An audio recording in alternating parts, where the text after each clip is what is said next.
So Do you still much. believe, naniniwala pa ba kayo na ang kabataan ang pag-asa ng bayan? Yes. Yes. Yes po.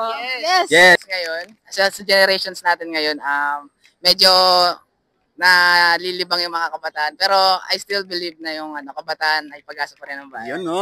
Ano lang, I still have much hope for us kasi kahit ba medyo tatamad-tamad kami at kung san-san kami na didistract mas awake kami at saka mas aware from the previous generations. Okay, na.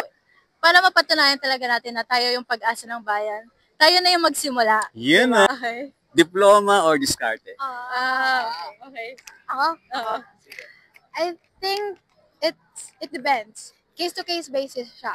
Kasi if you have the chance to grab both of them, then why not? If you have the privilege to get the diploma and the diskarte, pagsamahin mo, then better chances to have a better life. Yun, no? But then, I understand na if wala ka ng choice, if diskarte na lang, then